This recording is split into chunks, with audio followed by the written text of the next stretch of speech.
It all began with the smell of old wood and dust. The son had arrived at an old farm that hadn't been visited in years. There, among the weeds and rotting planks, stood a wooden shed that looked ready to collapse. He opened the door, and what he saw inside made his heart stop. In front of him, frozen in time, stood a legend, a 1968 Ford Mustang Shelby GT500.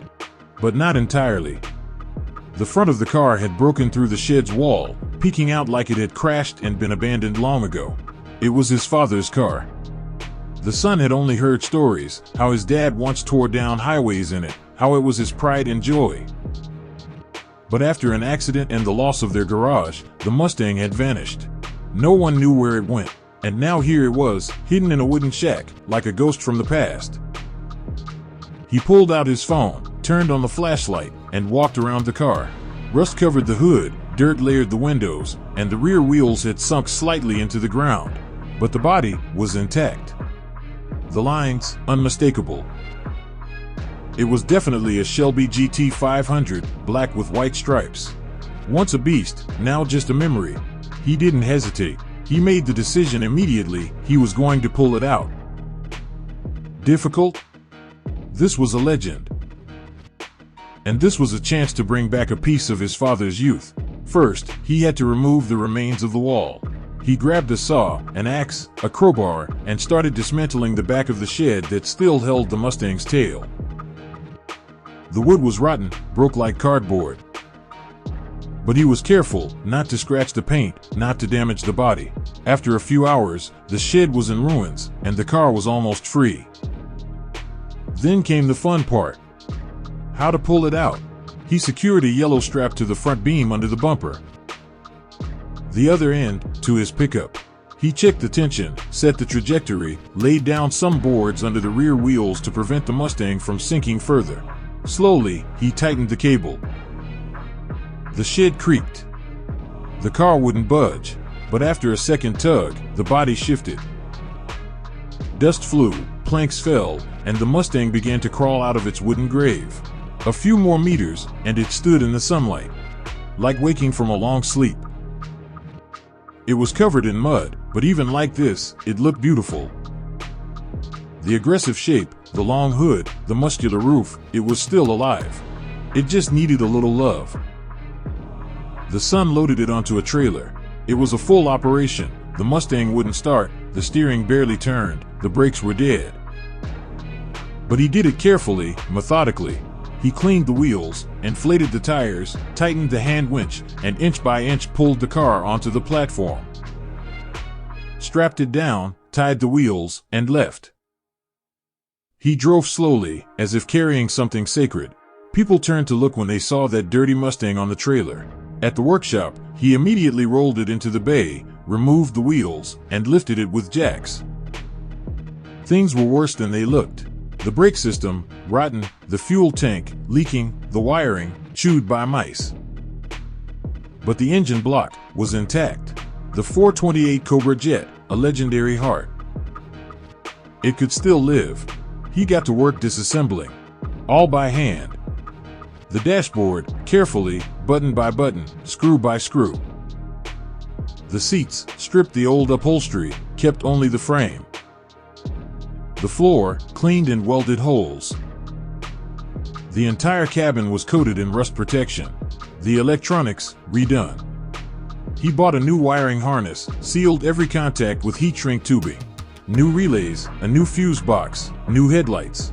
Wheels, he chose 17-inch retro American racing torque thrust rims with high-profile tires.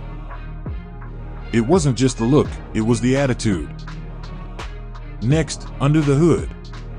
The original engine was long gone. His dad had once installed a 428 Cobra Jet, but that too was lost. The son decided to keep the spirit of the era, and got a 427 V8 with a dry sump from a friend's garage. The block was slightly worn but had potential. He fully disassembled it, cleaned it, replaced the bearings, installed new Wisico pistons, ported the heads, added a Comp Cam's camshaft, custom stainless headers. The exhaust, dual straight pipes with Flowmaster mufflers, a sound so powerful it made concrete tremble. Transmission, Tremec TKO 600, strong enough to handle the torque. Rear axle, Ford 9-inch, LSD, 3.73 gear ratio. He didn't want the Mustang to just roar, he wanted it to move. Suspension, fully rebuilt. Front, coilovers, rear, lifted leaf springs with Bilstein shocks. Brakes, Willwood, disc on all four wheels. Steering, quick ratio rack, not original, but it gave the Mustang a real connection to the road. It was meant to be a muscle car, not a museum piece.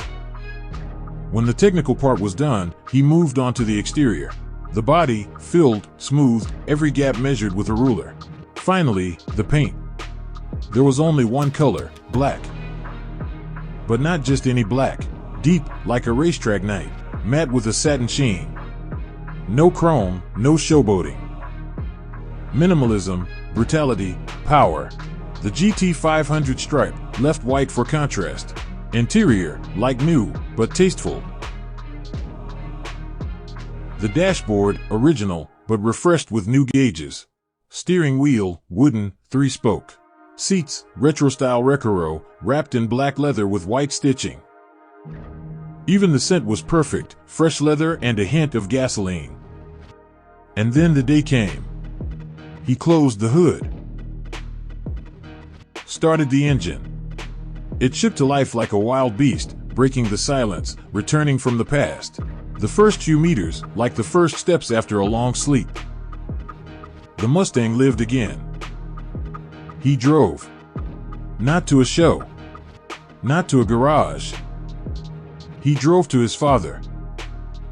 His dad still lived outside the city, in the same house where the Mustang had once been parked decades ago. When the son pulled into the yard, the engine rumbled softly at idle. He stopped, turned it off, and sat in silence. A light came on in the window. The father came out. Gray-haired now, slower, but with that same walk the son remembered from childhood. He saw the car, and froze. He said nothing. Walked from the hood to the trunk, circled it.